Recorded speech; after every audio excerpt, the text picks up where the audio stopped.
Oh my word, the quiet now without him. It's just so unreal.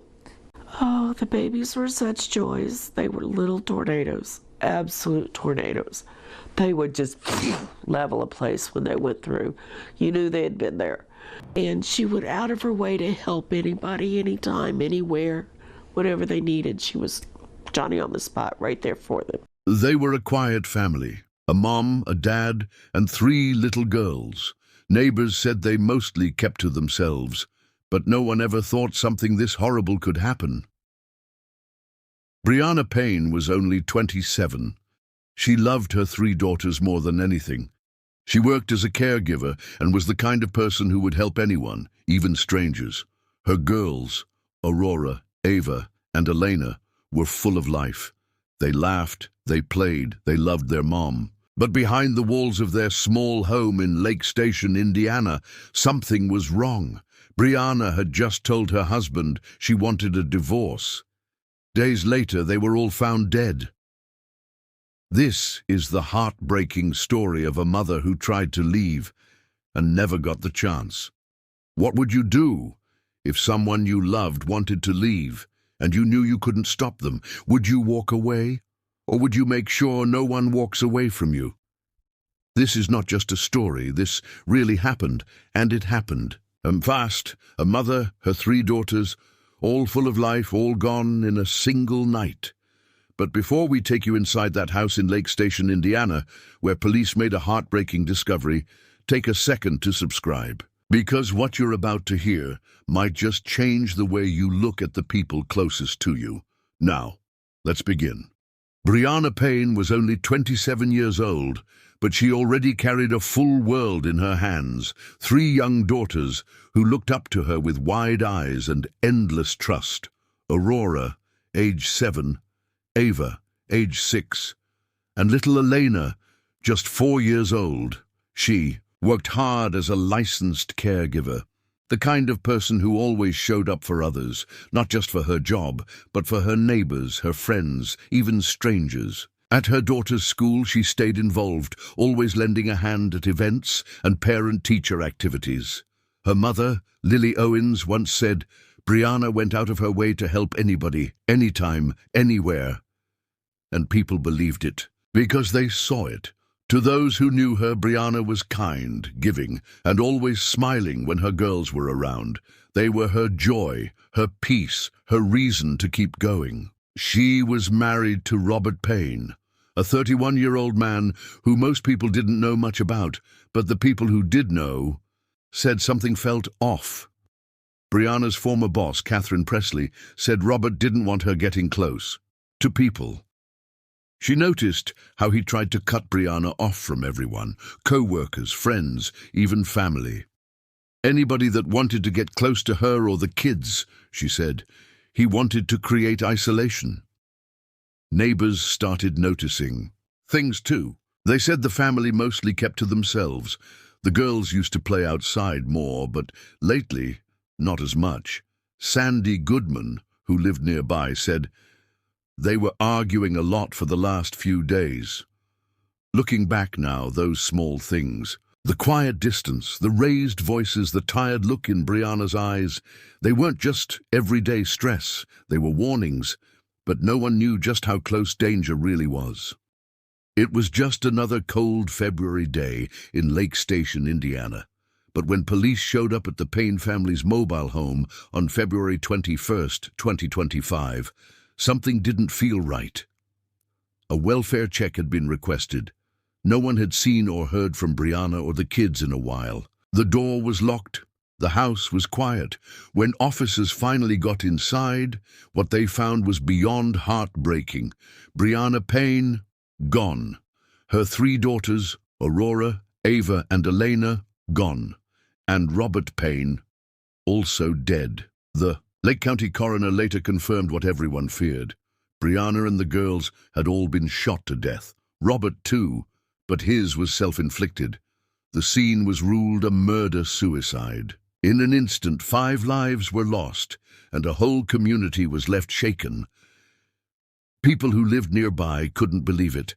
Sandy Goodman, one of the neighbors, said it out loud.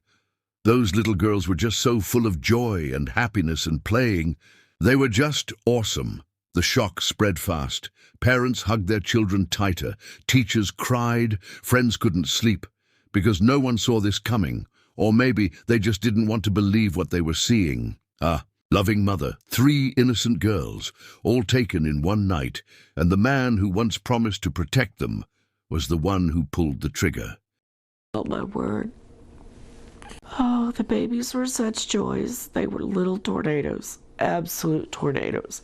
They would just level a place when they went through. You knew they had been there. And she went out of her way to help anybody, anytime, anywhere, whatever they needed. She was Johnny on the spot right there for them. Not long after the police found the bodies inside the Payne family's home, the investigation began. But it wasn't the kind of case filled with suspects and fingerprints. This time, the answer came too quickly, and it was one no one wanted. Police confirmed it was a murder-suicide. Robert Payne had killed his wife Briana and their 3 daughters before turning the gun on himself. What confused many people, though, was this.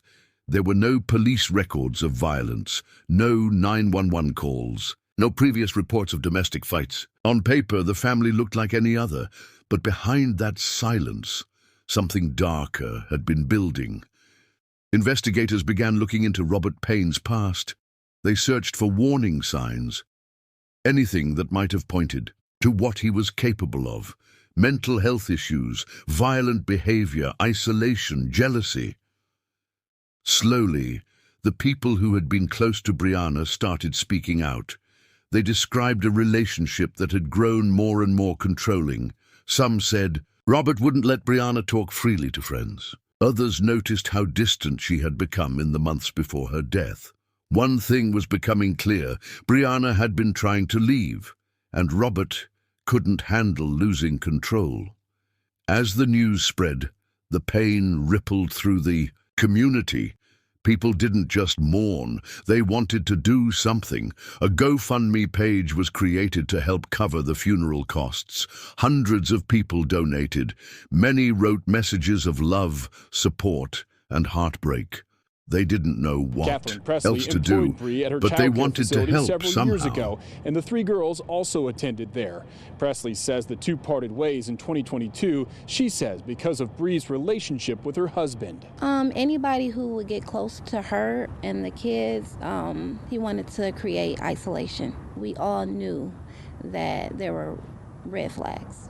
Owen says just days before Bree was killed, she had told her husband she was planning to file for divorce. Anybody suffering from mental illness, or if you have family members with mental illness, please get help. Please get help. Don't do this to anybody else. Owen says if sharing their story saves even one family, it'll help give her daughter's life and her granddaughter's lives meaning. It wasn't just a sudden act of madness. As detectives dug deeper, a disturbing truth started to surface. One that had been hiding behind quiet smiles, locked doors, and forced silence. Briana had made a decision. She was ready to leave. Shortly before the murders, Briana told Robert she wanted a divorce. That was the moment everything changed. Friends would later say she was finally trying to take her life back for herself and her daughters. But Robert wasn't letting go. In the days that followed, people began connecting the dots. All the little signs that once felt too small to mention suddenly became glaring. Robert's possessiveness, his need to control every part of Briana's world, how he kept her from family, how he made it harder for her to stay in touch with her friends. Catherine Presley, Briana's former boss, said it plainly. He wanted to create isolation, and he did, bit by bit, until Briana was cut off from almost everyone who could have helped her. To the outside world, things looked quiet. But inside that home, control had become a cage. And when Briana reached for the key to escape, Robert snapped. For those who knew the family, the grief was sharp, But so was the guilt. Could someone have said something sooner? Could someone have done more? What happened to Briana wasn't just a private tragedy. It was a painful reminder of what domestic abuse often looks like. Not bruises and broken bones, but silence, fear, and control that builds slowly until it breaks everything. And by the time anyone realized what was happening, it was too late. The news hit the town like a wave of ice. 5 lives gone. 3 of them were just little girls. At Virgil Bailey Elementary, where Aurorah and Ava had gone to school, classrooms fell silent. The desks they once filled sat empty. Teachers cried. Kids asked questions the adults didn't know how to answer. The school brought in grief counselors, but how do you explain something like this to children who just lost their friends? Outside the Payne family's home, neighbors began to gather. Some brought candles, others brought flowers, stuffed animals, hand-drawn notes. A makeshift memorial grew with each passing day, a quiet place to cry, to pray, to say goodbye. People came together, even those who didn't know the family personally, because this was the kind of tragedy that leaves no one untouched. As the story spread across the news, so did the conversation about domestic violence, about control, about what we call private matters, until it's too late. Hotlines and support services began to appear in news, reports and social media posts. Reporters urged people, if you see something, say something. If you feel unsafe, ask for help, because silence can be deadly. What happened to Briana and her daughters wasn't just sad, it was a wake-up call, a reminder that love should never come with fear, that sometimes the most dangerous place is home. Please get help. Please get help. Don't do this to anybody else. There was no trial, no court hearing, no chance for Briana's family to face the man who took everything from them, because Robert Payne was already gone. And that made it even harder. There was no justice to be served in a courtroom, no guilty verdict, no prison sentence, just silence. But the questions didn't go away. Could this have been stopped? Should someone, somewhere, have seen the signs earlier? People began to speak up. Advocates, counselors, even strangers online. They said what happened to Briana wasn't rare. It was part of a bigger problem, a quiet one, a dangerous one. They talked about how hard it is for women to leave when they feel trapped, scared, or alone. They talked about how the system needs to do more to protect them, so no one else ends up like Briana. Some said schools, hospitals, even churches should be trained to spot the signs. Others said support services need more funding because when people ask for help, they shouldn't be put on a waiting list. It wasn't just about one man and one family anymore. It became a call to act, because behind every tragedy like this, there's a chance to change something before it happens again. Oh, my word. The quiet now without him.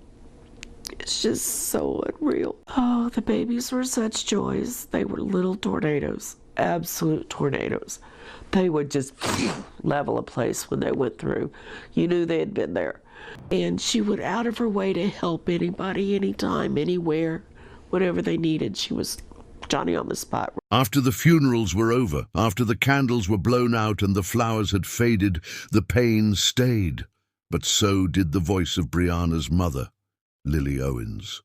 Through tears, she begged others to speak up, to get help, to never wait too long. She reminded the world how important it is to talk about mental health and to listen when someone says they're hurting. Lily didn't just lose a daughter. She lost 3 granddaughters. And yet, she found the strength to speak, because she didn't want another mother to feel what she was feeling. Across Lake Station, the community didn't forget. Local groups started new programs to teach people about the warning signs of abuse. Schools began talking to kids, teaching them what a safe relationship should look like. People started having hard, honest conversations. And everywhere, one name kept coming up: Briana. They remembered her laugh, her kindness, how she always smiled when her girls were near, how she lit up a room without even trying. And those little girls, Aurorah, Ava, Alayna, full of life, love, and dreams that will never be finished. This story broke hearts, but it also opened Right there eyes. for them. Briana And that may be Payne, the a legacy 27-year-old Briana mother leaves from behind. Lake Station, Indiana, Quiet warning, had an a unparalleled powerful love for her reminder, children, and a as her push to mother protect attested. those who still have a chance Payne to supported get her out. family. And the kids, he wanted to create isolation. We all knew that there were red flags. Owen says Or if you have family members with mental illness, please get help. Please get help. Don't do this to anybody else. Briana Payne tried to leave. She tried to choose peace, but in the end, control took everything from her. Behind so many smiles, there are quiet battles no one sees. And sometimes, the people we think are safe are the ones hiding the most pain. What do you think could have saved Briana? Do you believe there were signs? Could someone, anyone, have stepped in? Let us know in the comments. Your voice matters here. And if you want more real stories that deserve to be heard, hit the subscribe button, because these aren't just cases, they're real people, and they should never be forgotten.